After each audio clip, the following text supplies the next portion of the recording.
አንዳንድ ብቅ እያሉ ያሉ ሙስሊሞች ነን የሚሉ እፎይን የሚደግፉ ሰዎችን አይቻለሁ። እነሱ የሚያነሷቸው ነጥቦች አሉ። ቢስሚላሂር ረህማኒር ረሂም። አሰላሙ አለይኩም ወራህመቱላሂ ወበረካቱ። ውድና የተከበራችሁ ወንድሞቼና እህቶቼ ባላችሁበት የአላህ ሰላም በእናንተ ላይ ይሁን እያልኩ ከሰሞኑ የወንድሜ ሁሴይንና እፎይ መካከል የተደረገውን ውይይት ተያይዞ ሁለተኛ ቪዲዮ መሆኑን ይሄኛው በድጋሚ ወንድሜ ሁሴን አላህ ሱብሓነሁ ወተዓላ ወፍቆሃል አልሐምዱሊላህ። ወላኪን አንዳንድ ብቅ እያሉ ያሉ ሙስሊሞች ነን የሚሉ እፎይን የሚደግፉ ሰዎችን አይቻለሁ። እነሱ የሚያነሷቸው ነጥቦች አሉ። ከነዚያ ነጥቦች ጋር ተያይዞ አንድ አጠር ያለ መልስ ለመስጠት ፈልጌ ነበር የመጣሁት። በመጀመሪያ ደረጃ አላህ ሱብሓነሁ ወተዓላ ቁርአን ውስጥ ስለ ካፊሮች ሲናገር የነሱን ተግባር የሰራ ሙስሊምም ዩልሐቁ ቢሂም ነው የሚባለው። ኩፍሩ ላይ ሳይሆን በሁክም ደረጃ የነሱን ተግባር የካፊሮችን ተግባር የሰራ ሰው ከነሱ ጋር አንድ አይነት ጎራ ነው የሚመደበው። እናንተ ስለ ወንድሜ ሁሴን አይደለም እያወራችሁ ያላችሁት ስለ አህሉ ሱነቲ ወልጀማዓ ከነብዩ ሰለላሁ ዐለይሂ ወሰለም ትክክለኛውን ዲን አልእስላምን እስካሁን ድረስ ያሸጋገሩትን ትውልዶችን ነው እየተቀሳችሁ እየተቻችሁ ያላችሁት ማለት ነው። በአጠቃላይ ለእናንተ መልስ ለመስጠት ከእፎይ ጋር አንድ ጎራ መሆናችሁ ብቻ በቂ መልስ ነበር። ከእፎይ ጋር አንድ ጎራ መሆናችሁ በቂ መልስ ነው። ምን እየሰራችሁ እንደሆነ ከማጋር እየሰራችሁ እንደሆነ እኔ ወላሂ العظيم ምንም ነገር ከሆነ እንደ እፎይ ካለ ሰው ጋር የሚያግባባኝ ነገር ካለ በዚያ ነገር ላይ ራሴን ቼክ ነው የማደርገው ተመልሼ ምን ሆኜ ነው ብዬ። የአቂዳ መስአላ ላይ ከእፎይ ጋር አንድ አይነት አቋም ካላችሁ በቂ መልስ ነው። ያ እናንተ መልስም አያሻችሁም። በተለይ ለሙስሊም ወንድሞቼና እህቶቼ ነብዩን ሌት ተቀን የሚሳደብ ግለሰብ ጋር አንድ አይነት አቋም ያላቸውን ሰዎች እነማን እንደሆኑ እንኳን ለያችሁ ለማለት ፈልጋለሁ። የመጀመሪያው ነጥብ ይሄ ነው። ሁለተኛው ነጥብ ደግሞ እኛ ሙስሊሞች ነን። መጽሐፋችን ቁርአናችን መጽሐፍ ቅዱስ አይደለም የሚጨመር የሚቀነስ። ቀሳውስቶች ተሰብስበው የፈለጉትን ነገር የሚጨምሩበት የሚቀንሱበት፣ ቀሳውስቶች መጥተው የሆነ ነገር ፈቅደው የሆነ ነገር የሚከለክሉበት እምነት የለንም።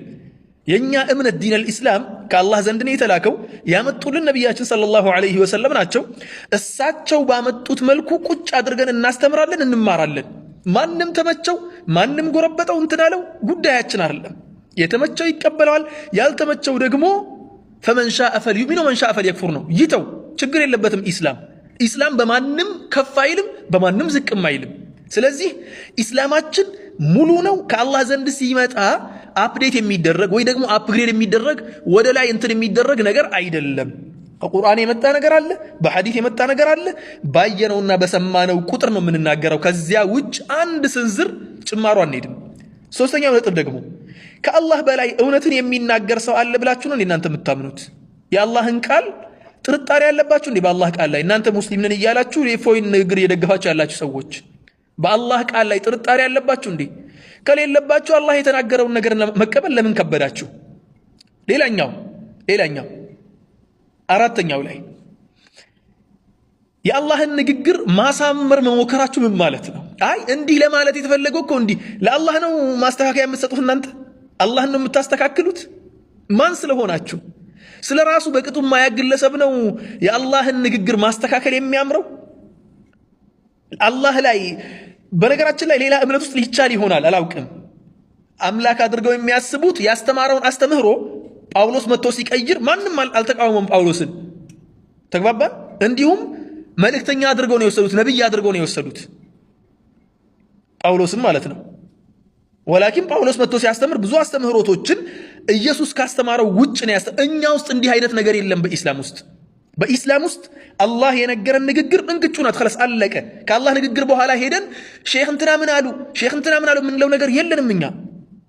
ስለዚህ አላህ ንግግሩን የምናስተካክልለት አምላክ አይደለም። ሁሉን አዋቂ አምላክ ነው። ማን ምን ማወቅና ምን መረዳት እንዳለበት ያስተማረን አምላክ ነው። ጓደኛችሁ በጣም ንግግር የሚችል ከሆነ ሰው ቤት ስትሄዱ አትጨናነቁም። ዘና ብላችሁ ነው ንግግሩን የምትሰሙት። ጓደኛችሁ ግን በተናገረ ቁጥር መጥፎ ነገር ፋውልት የሚሰራ ከሆነ ግን ትጨናነቃላችሁ። በቃ ንግግሩን ለማስተካከል ሁሌ ነው እንትን የምትሉት።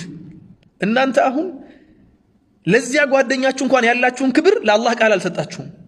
የአላህ ቃል ውስጥ ያለን ነገር ታፍሩበታላችሁ። እና ታዲያ እስልምናችሁ የቱ ጋር ነው? በአላህ ቃል የምታፍሩ ከሆነ የአላህን ሲፋ ቁርአን ውስጥ ያለውን ሐዲስ ውስጥ የተነገረውን ነብዩ የተናገሩትን ነገር የምታፍሩበት ከሆነ ለጓደኛችሁ እንኳን የምትሰጡትን መተማመን የምትሰጡትን ክብር ለቁርአንና ለአላህ ቃል ለመልእክተኛው ቃል የማትሰጡ ከሆነ ምኑ ጋር ነው ኢስላማችሁ? ከእፎይ ጋር አንድ ጎራ ሆናችሁ እነኚህ እንትኖች እኮ አዋረዱን፣ የአላህ ቃል ነው እናንተን የሚያዋርዳችሁ። እንደዚያ ከሆነ እውነትም ውርደታም ናችሁ ማለት ነው። እውነትም እየተከተላችሁ ያላችሁት የአላህን ቃል አይደለም ማለት ነው። ተግባባን? ሌላኛው አምስተኛው ነጥብ ደግሞ ለነብዩ ያላችሁ ንቀት ግን እንዴት እዚህ ደረጃ ሊደርስ ቻለ? የነብዩ ውዴታ ስትሏል ነበር እንዴ? ለነብዩ ያላችሁ ንቀት እንዴት ለዚህ ደረጃ ደረሰ? መጀመሪያ ላይ ነብዩ ሰለላሁ ዐለይሂ ወሰለም 23 ዓመት ሲያስተምሩ ኡማውን ዋሽተውት ነበር ነው እያላችሁ ያላችሁት እናንተ። ነብዩ ኡማውን ዋሽተውት ነበር በእናንተ አስተምህሮት። እናንተ የኢስላም ስም እየተናገራችሁ ከእፎይ ጋር አንድ ጎራ ላይ የቆማችሁ ነብዩ ኡማውን ዋሽተውት ነበር፣ አታለውት ነበር ወይ? 23 ዓመት ከነብዩ ሰለላሁ ዐለይሂ ወሰለም ስር ቁጭ ብለው የተማሩት ሰሃቦቻቸው ሲያስተላልፉልንና ሲያስተምሩን ስለ ሲፋ ጉዳይ ቁጭ አድርገው አስተምረዋል። ከሰሃቦች መካከል ማስተባበልን ያስተማር አንድ ሰሃቢ የለም። ኢላ ሌላ ንግግር የተፈለገበትን ሲፋ ግን እዚያው በተፈለገበት ቦታ ላይ በተፈለገው መልኩ ተፍሲር ላይ አስተምረዋል ሰሃቦች። እና ታዲያ እናንተ ነብዩ ሰለላሁ ዐለይሂ ወሰለም እያታለሉ ነው ብላችሁ ነው የምታስቡት? ነብዩ ሰለላሁ ዐለይሂ ወሰለም 23 ዓመት ሲያስተምሩ። ሁለተኛ ነገር አላስተባበሉም ካላችሁ ነብዩ ሰለላሁ ዐለይሂ ወሰለም ታዲያ አገላለጽ ቸግሯቸው ነበር? መናገር ከብዷቸው የሚናገሩበት ጠፍቷቸው እናንተ እያስተካከላችሁላቸው ነብዩ ሰለላሁ ዐለይሂ ወሰለም? ነብዩ እኮ ኡቲየ ጀዋሚዐል ከሊም እኮ ነው። ማንም በዚህ ምድር ላይ የተፈጠረ ሰው የነብዩን ሰለላሁ ዐለይሂ ወሰለም ያክል ንግግርን ማብራራት ቀጥ አድርጎ ማስተማር የሚችል ሰው የለም። አላህ አሟልቶ የሰጣቸው ትልቅ ባሪያ ናቸው። እና ታዲያ ችግራችሁ ምኑ ጋር ነው? ከነብዩ ጋር ያላችሁ ችግር ነብዩ ያላስተማሩትን አስተምህሮት አንጥታችሁ ከፍልስፍና ጋር እስልምናን ቀላቅላችሁ ስታስተምሩ፣ ፍልስፍና ስታስተምሩ ነብዩን እየተቻችሁ ነው ማለት ነው። ሶስተኛው ነጥብ ደግሞ እነኚህ ሁለቱም ካልሆኑ ነብዩ ሰለላሁ ዐለይሂ ወሰለም እናንተ ዛሬ ያመጣችሁትን አርራህማኑ ዐለል ዐርሽ ኢስተዋ የሚለውን ተፍሲር የምትሰጡትን ወይ ደግሞ ኪልታ የደይሂ ማ የሚን የሚለውን ተፍሲር የምትሰጡትን ነገር ነብዩ ትናንትና አላወቁትም ነበር? እናንተ ዛሬ አዲስ አስተምሮ ስታመጡ ነብዩ ያላወቁትን ነገር አንደኛ እናንተ እያላችሁ ያላችሁት ወይ ነብዩ አውቀው እያታለሉ ነው እያላችሁ ነው። የእናንተ ንግግር አንድምታው ማለት ነው። ሁለተኛ ነገር ደግሞ ወይ ደግሞ አገላለጽ ቸግሯቸው ነብዩ ሰለላሁ ዐለይሂ ወሰለም ካነ ሚን አፍሰሕ الناس ካነ አፍሰሕ الناس ሰለላሁ ዐለይሂ ወሰለም ከሰው ልጆች ከተገለጹት ከሰው ልጆች ከመጡት ነቢያቶች መካከል ነገሮችን በመግለጽ ወደር የለውም። ነብዩ ሰለላሁ ዐለይሂ ወሰለም በንግግር ምርጡ ነብይ ነበሩ። ያንም ያህል ነብይ 23 ዓመት ሰሃቦችን ሲያስተምር እናንተ አሁን ያስተማራችሁትን አንድ ነገር አላስተማረም። ሌላኛው ደግሞ ነብዩ ሰለላሁ ዐለይሂ ወሰለም አያውቁትም እያላችሁ ነው ወይ?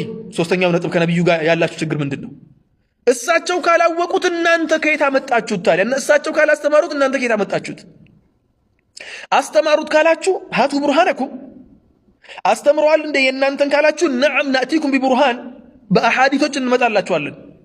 ሲጀመር ኢንካር እያደረጋችሁ ያላችሁት አሐዲቶችን አይደል እንዴ? ሲጀመር ከስም መሰረቱ።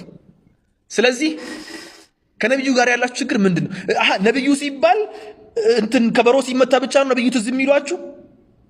ሽርክ ሲሰራ ቢድዓ ሲሰራ ብቻ ነብዩ ትዝ የሚሏችሁ? የነብዩ ፍቅር የነብዩ ፍቅር ፍየል ወዲያ ቅዝምዝም ወዲህ እንደሚባለው የነብዩ ፍቅር ሌላ ቦታ፣ እናንተ ያላችሁት ሌላ ቦታ። ነብዩን ማፍቀርና መውደድ እሳቸው ማክበር ነው። ስላከበርናቸው ነው እሳቸው ያሉትን አንድ ነገር ሳንጨምር ሳንቀንስ የምንቀበለው። ሌላኛው ነገር ደግሞ ወንድሜ ሁሴይንም ይሁን ማንም ሰው አህሉ ሱነቲ ወልጀማዓ የሆነ ሰው የኢማሙ ማሊክን ንግግር ነው የሚነግራችሁ። እሱ ምንድነው? ማለም የኩን የውመኢዝን ዲነን ፈለን የኩን አልየውመ ዲና ማለም የኩን የውመኢዝን ዲነን ፈለን የኩን አልየውመ ዲና። ነብዩ ያላስተማሩት ሰሃቦች ያላስተማሩት እስልምና ሊሆን አይችልም። አለቀ ቋጭ ነው ማለት ነው። በስተመጨረሻ ደግሞ እኛ አህሉ ሱነቲ ወልጀማዓ ነን ስንል እየቆነጠርን እዚህ ጋር ወስደን ይመቸናል፣ እዚህ ጋር እየጣልን እዚህ ጋር እንትን እያደረግን አይደለም። ላ ከላይ እስከ ታች ድረስ አህሉ ሱነቲ ወልጀማዓ ነን። ነብዩ የተናገሩት ንግግር ከላይ እስከ ታች ድረስ አላህ የተናገረውን ቃል ማክበር መከተል በደንብ አድርገን መተግበር እንጂ ችግር የለብንም። ይሄ ይታወቅልን። በስተመጨረሻ የእፎይ ደጋፊዎች ጎራችሁ በደንብ ስለለየላችሁ ሙስሊሙ ኡማም በፊት እንኳን እናንተ ላይ ትንሽ ውዥንብር የተፈጠረበት የእናንተ ምህነታውን በደንብ ተረድቷል። እፎይን ሙስሊም ወንድማችሁ ላይ የምትደግፉ ከሆነ ምን ያህል መሄድ እንደምትችሉ። በነገራችን ላይ አንዳንድ መስአላ ላይ ትገናኛላችሁ ከነሱ ጋር፣ አንዳንድ መስአላ ላይ ትደጋገፋላችሁ። በእርግጠኝነት ከነ እፎይ አስተምህሮት ጋር አንዳንድ መስአላ ላይ ትደጋገፋላችሁ። አውቃለሁ። ይሄን ይመስላል። ወላሁ አዕለም። አላህ ይጠብቃችሁ።